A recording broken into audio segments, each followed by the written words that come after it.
everyone. My name is Brittany Heckler. I'm an LPN to BSN student at Indiana State University. This presentation is on urinalysis and UTIs improving care. This will be presented 3/21/23. In this presentation, we will go over goals and objectives. Section 1 is consequences of overuse of antibiotics. Section 2, signs and symptoms of urinary tract infection.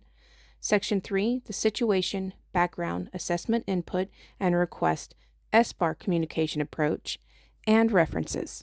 Goals and objectives. The overall training goal is to learn how to apply the situation, background, assessment input, and request SBAR process for suspected urinary tract infections. This tool includes lesson plans to meet the following. Number 1, recognize the consequences of overuse of antibiotics.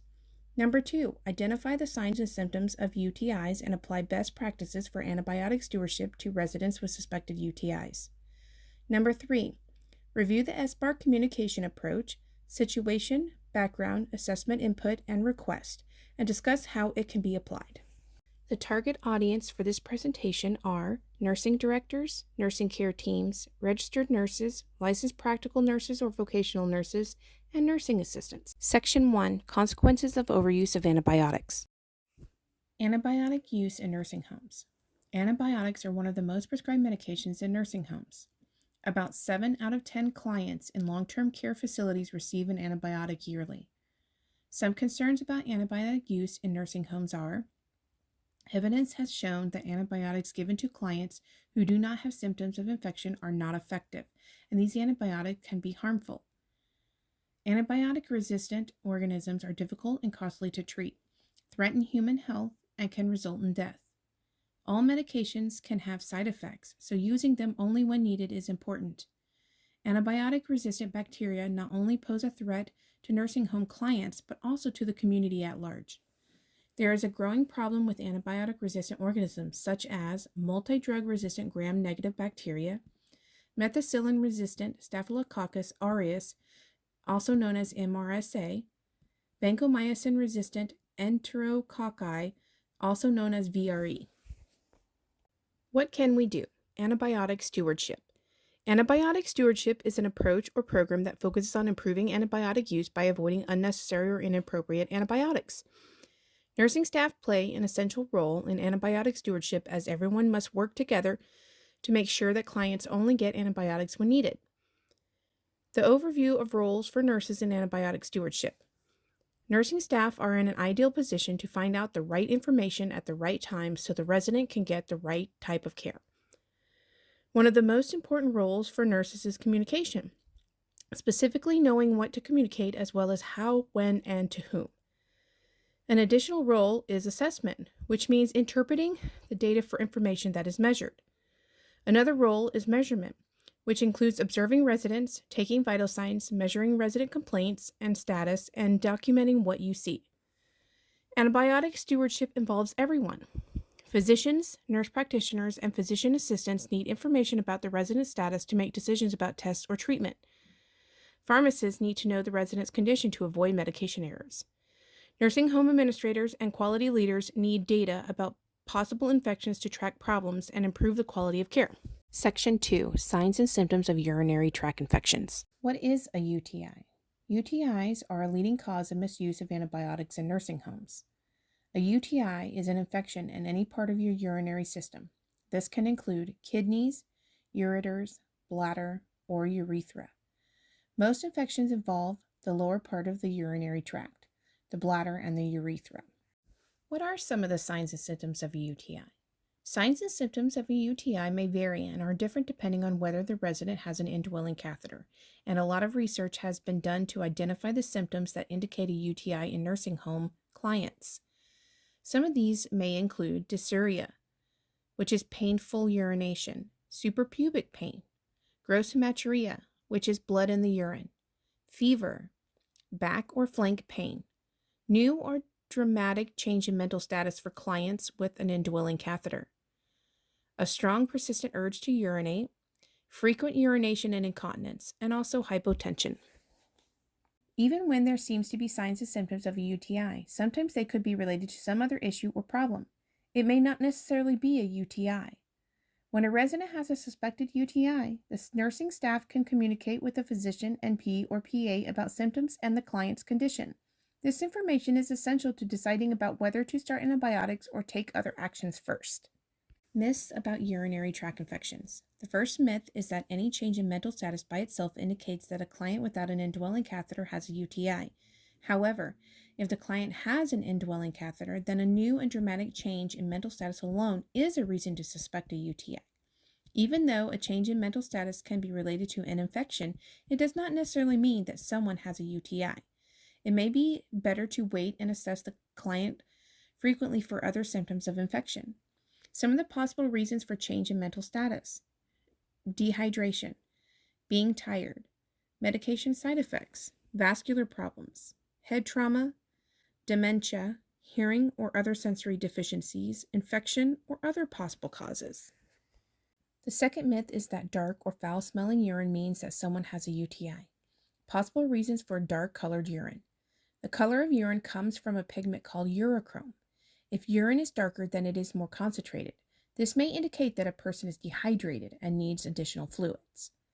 Some possible reasons for foul-smelling urine. The smell of urine has to do with the amount and concentration of substance that are excreted by the kidneys. Urine that is more concentrated may smell more like ammonia.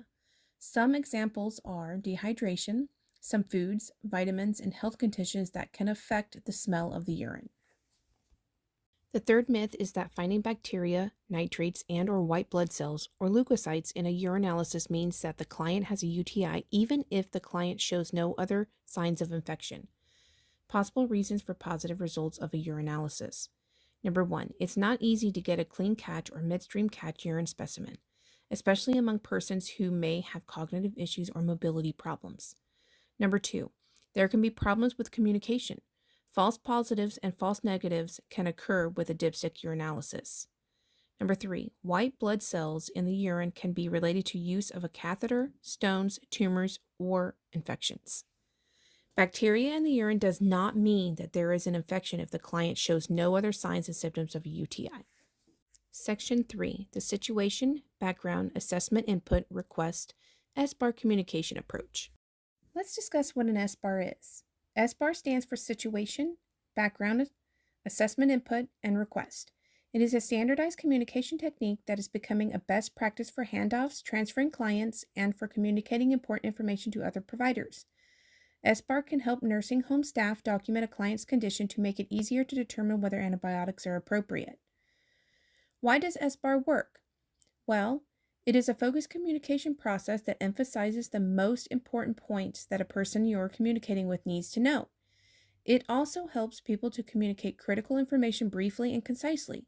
It is an organized way to present information and document decisions and is effective at bridging differences in communicating styles.